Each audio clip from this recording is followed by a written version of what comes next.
Thank you. What do I feel? Anywhere that's come from. Hello.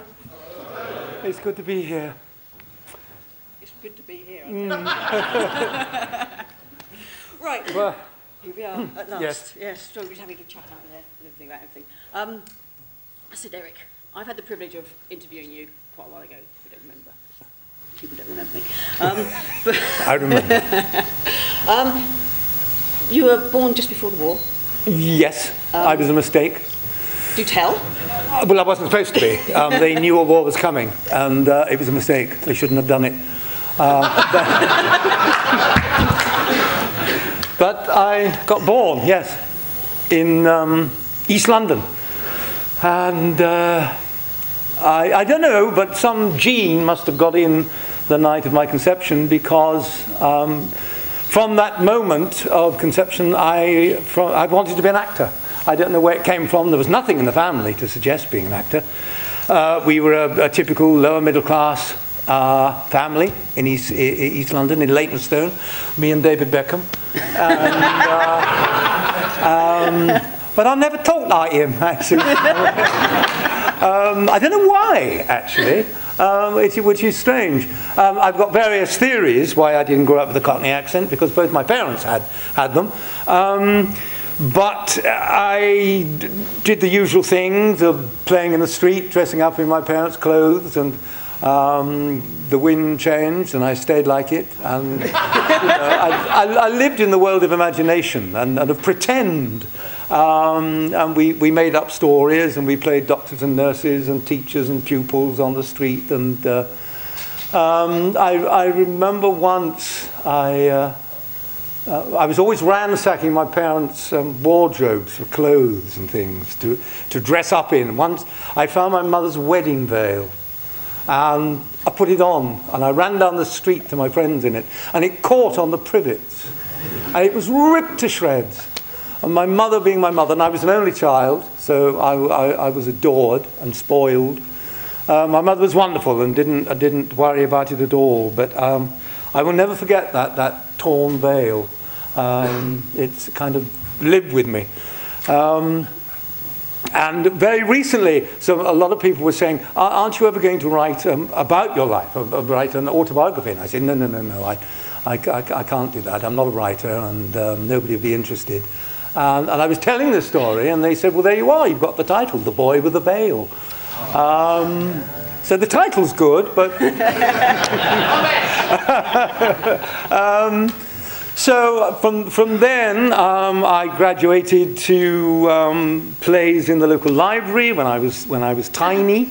The very first thing I did was a play called The Prince and the Swineherd, which was a dual role, and I played both. In the local library, and my parents, during the course of their lives, did many things, mainly in retail, and they both ended up in the Walthamstow High Street. My mother was the boss's secretary in a department store, and also ran one of the departments, and my dad was manager of another department. But Mum ran the drapery department, so whenever I was in a play at the library, or later on at school, I always had the best frocks because I had the best materials, and she made me these wonderful frocks. Because at school, I went to the local grammar school, acted all the time, and of course it was a boys' school, so I had to do my share of, until my voice broke, of girls, and I was a stunning Anne Boleyn. I was a rather good Lady Macduff. And then eventually my balls dropped, and it was all okay. And the first male role I played at school was a Spaniard in a play about the last of the Incas, and then Hamlet. And that play went to the Edinburgh Festival in 1957. We had a very enterprising English master who took us to the Edinburgh Festival on the Fringe, 1957. It was an all male, obviously. It was all boys. And the main offering that year was a piece called The Hidden King, which the national critics hated, and they said how badly the professionals were doing and how wonderful these kids on the Fringe were doing. So we got a lot of backhanded, very good reviews. I was all of 18, just about to go to Cambridge University. And from that, I got invitations to go to the Royal Court. I got an interview with 20th Century Fox. I got a profile in the Observer. It was an extraordinary time, and all because of these backhanded compliments from the national press. And off I went to Cambridge, acted all the time, got what was called the actor's degree, which was a 2-2, straight down the middle. So you weren't a dunce, but you weren't that clever. And I read history. And as I say, acted all the time. And that had a veneer of professionalism about it. And so at the end of Cambridge, after 3 years, I, along with many of my contemporaries, was very anxious to get into the business. I decided that I would skip drama school. I was, 21, coming up to 22 when I left Cambridge. So I was still young, and I thought, before I went to Cambridge, I thought, well, I could have gone to drama school afterwards and then gone into the profession. But because Cambridge had this veneer of professionalism about it, I thought, well, why not try to get into the profession? It was, in a sense, easier in those days. The equity rules and all that were much more lax. And I wrote begging letters to repertory companies around the country, and I was accepted. I got an audition at Birmingham, which was the traditionally classical repertory company, and I was very lucky. I got in. I've been dogged by good luck in the course of my career, and that was one of the early pieces of good luck, in that the powers that be at Birmingham had already seen me. I'd done a university production of Marlowe's Edward II, which went to the open air theatre at Stratford-on-Avon. And we played in the Bancroft Gardens. And I didn't know, but all the big wigs from Birmingham had been over to see it. So when my letter arrived on the desk, they said, this is the boy we saw playing Edward II. Let's give him a chance. So they auditioned me, they gave me a job. I got into Birmingham and stayed there for 3 years. It was 4 weekly rep. That was my drama school. It was a new play every 4 weeks. And for the next 3 years, I progressed from kind of spear carrier to kind of leading young man.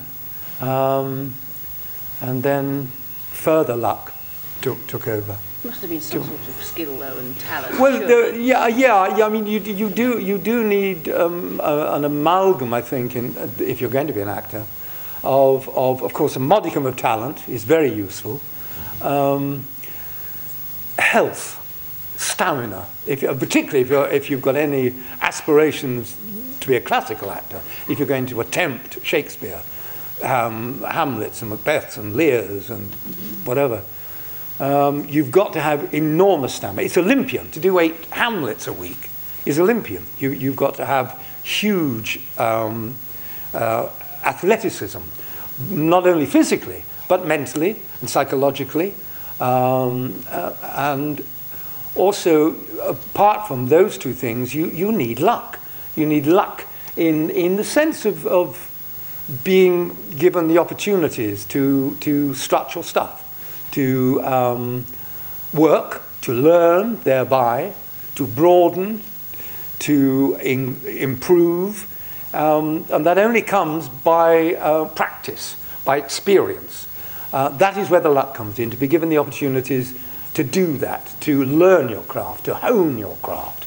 And in that sense, I was very lucky. I don't know which order those 3 things should occur. Perhaps the luck comes first to get the job, and then you need the talent, and then you need the stamina to keep it up.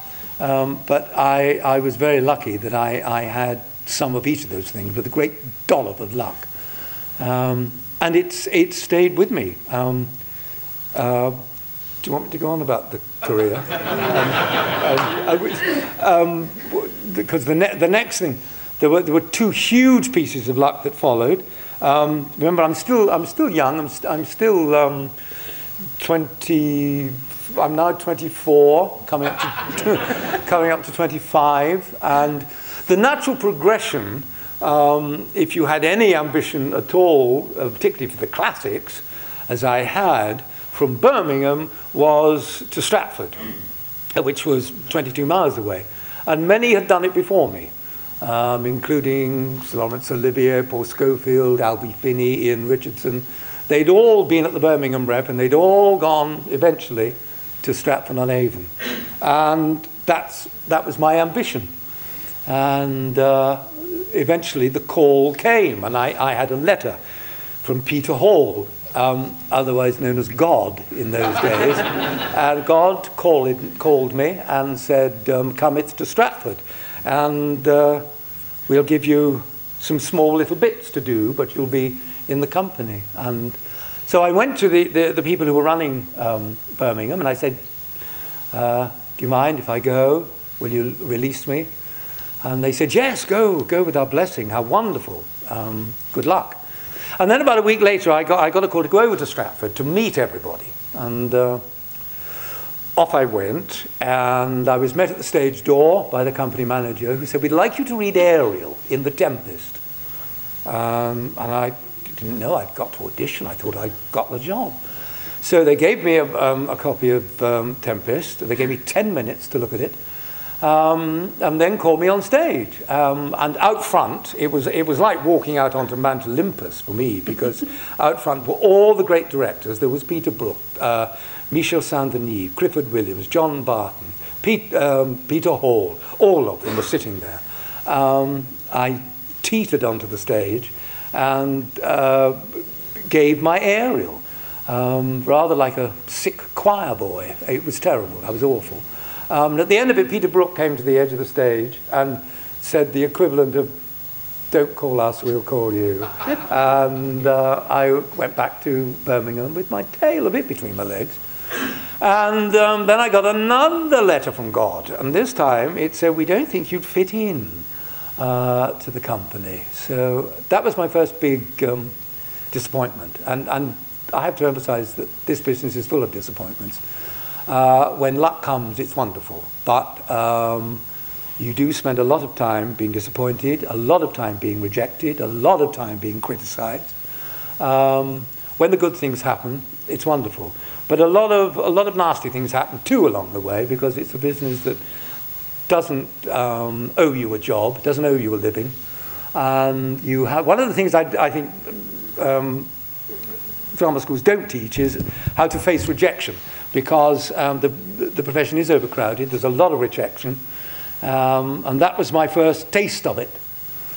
And it was until then I'd been really lucky boy, and it knocked me for 6. And Birmingham, as you know, has many waterways in it, many canals, and I wandered round them, looking enviously at the waters.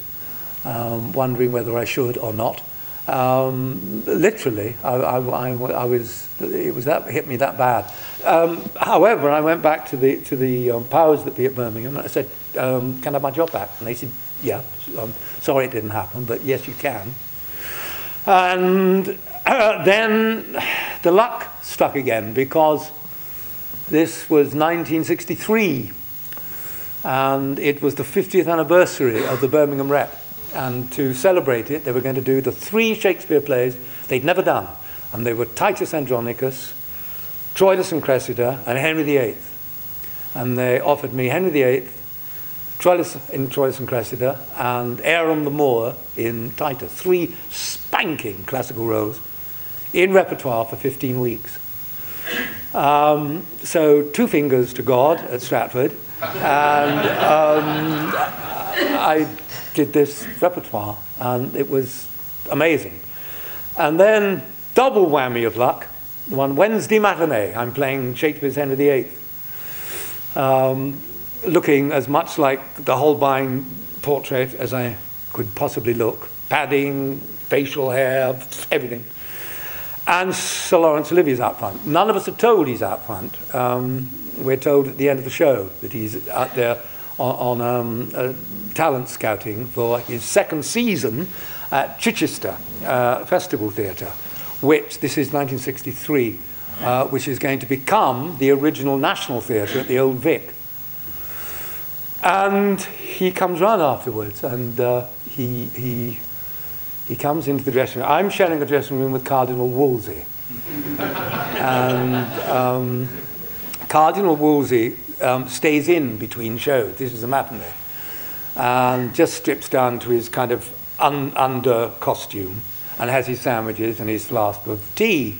I get out of all my clobber to go to the cafe round the corner, just to get out of the theatre between shows. So when Sir Lawrence comes in and we both pick ourselves off the floor, he says a very kind of cursory, well done to me, and then goes to Arthur, who's playing Wolsey, and he's fulsome in his praise, and goes on and on about how wonderful he was. And I thought, okay, he didn't really like what he me. However, that's fine. I've met Sir Lawrence, and it's all been wonderful, and he said, well done, and then he leaves. Because he saw me without all the gear on, and a minute later there's a knock on the door, and he comes back, and in those ringing tones, he says, "You were Henry?"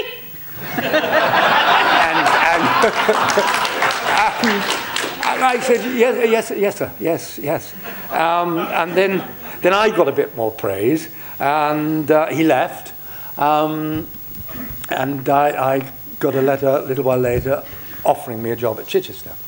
That company became the first National Theatre. My luck was still running over, because we did the season at Chichester. 99% of the people in that company became the original National Theatre. Only 1% were refused, and that was a terrible day for those who weren't coming on with us. That was awful. But the first production at the National was in October 1963, October the 22nd, 1963, which was my 25th birthday. And the first production was Hamlet, starring Peter O'Toole, directed by Sir Lawrence. And I was down to understudy Laertes. Laertes was to be played by an actor called Jeremy Brett, who's young and beautiful and marvellous Jeremy. Wonderful, wonderful Jeremy. But at the last moment, Jeremy was bought out by Warner Brothers to go and play Freddie Eynsford Hill with Audrey Hepburn in My Fair Lady. And instead of bringing in another star to replace Jeremy, who was a big star, they upped his understudy, which was me. So the first thing I did in the National Theatre was Laertes to O'Toole's Hamlet. Again, luck. And the icing on that particular cake was the party afterwards, after the first night. It was a disaster, the evening. The critics hated it. And it didn't last very long. But there was a party afterwards on the stage and the auditorium, and all the glitterati of London were there. And I was beside myself with joy. It was my birthday. I've just been playing Laertes to O'Toole's Hamlet, and I was going around everybody telling it's my birthday, this is the greatest night of my life. And eventually there was a call for silence, and onto the stage walked Shirley Bassey, who began to sing Happy Birthday to me. So that was one of the nights of my life, which I will never ever forget. And then, of course, next morning we all woke up to those terrible reviews saying how awful we all were. Yeah. Anybody any questions? David? Yeah, I recently watched you in the movie of Hamlet. Oh, yes. Where you played Claudius, and I think it's the first time in the history of Shakespeare, certainly in the movies, where we saw Claudius's lechery and his excesses. Was that something to do with you as an actor saying, yes, we'd like to explore this? Or was that Branagh, or was it the Shakespeare text? It was a combination of all those things. Ken had always said, can I go back a little and tell you a little story about when I was at the Old Vic, in 1977 playing Hamlet. I got a letter from a student at RADA saying, could he come and interview me for RADA's magazine? And this boy came and he interviewed me. And I said, well, you know, what do you want to do with the... And he said, one day I'm going to play... It was Ken. I didn't know then it was Ken. One day I'm going to play Hamlet. I said, well, good luck. I hope you do. And he said, yes, and I'm going to film Hamlet one day. And I thought, this is quite a pretentious little bugger.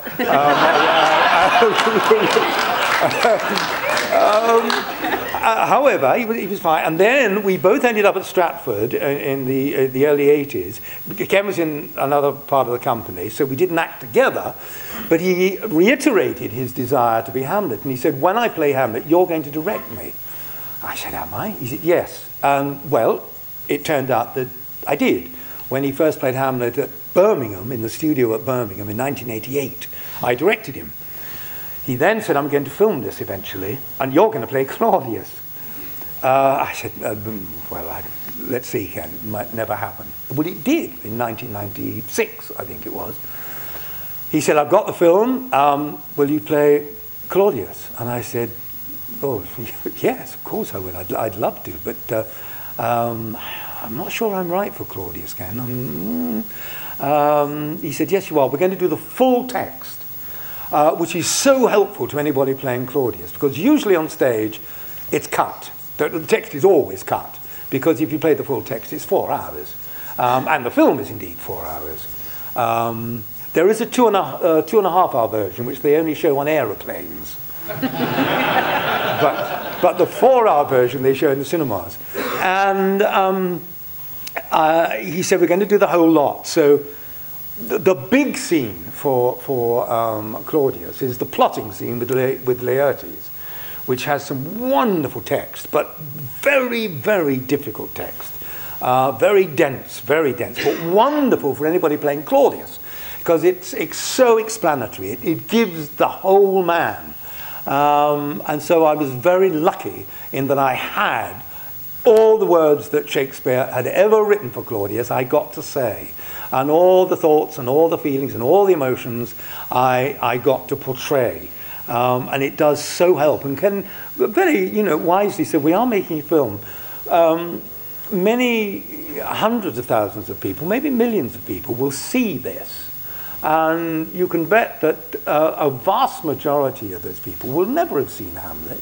They don't know the story. They know Hamlet is usually blonde and dressed in black and is unhappy about something. And he wafts around the palace and it's all dark and it's all... he said, in this version it's not going to be dark. And he very cleverly and I think brilliantly shot the whole thing. The set was white, gold and red and mirrored. There wasn't kind of dark corridors, none of that went on. And I thought he did it fantastically well. And all that helped me enormously, because he said, you must believe that nobody, well, only those aficionados who know Hamlet, know that you did it, that you are a villain, that you are bad. Because from the very beginning of the play, Claudius is a 10 Olympic gold medal winner. I mean, he's like Macbeth at the beginning of Macbeth. He's golden boy. He's brought the wars raging, but he's got Denmark together. He's building a war machine, and he's king. He's popular, but there is nothing to suggest that. And then the ghost comes on and says he killed me. And Hamlet's hesitation is not whether to kill Claudius. Hamlet's hesitation for a good half of the play, if not more, is whether the ghost is telling the truth. The ghost's honesty is the question, not Claudius's guilt. And it's not till Claudius turns to the camera and says, it was me, and he's going to find out, that the audience knows that this gorgeous man is actually the villain of the piece. You can do that more easily on film than you can in the theatre. You can do it, but it's not so easy. So I was helped by all three things, by Ken, by having the full text, and by being able to explore that text. And also, I knew the play so well, because I'd played Hamlet nearly 400 times myself, so it was like sort of coming home to me. I'd played Laertes with O'Toole, I'd played Hamlet on my own, and now I was playing Claudia. So it was a play, and I directed Ken. So it was a play that was coming out of my ears. You know.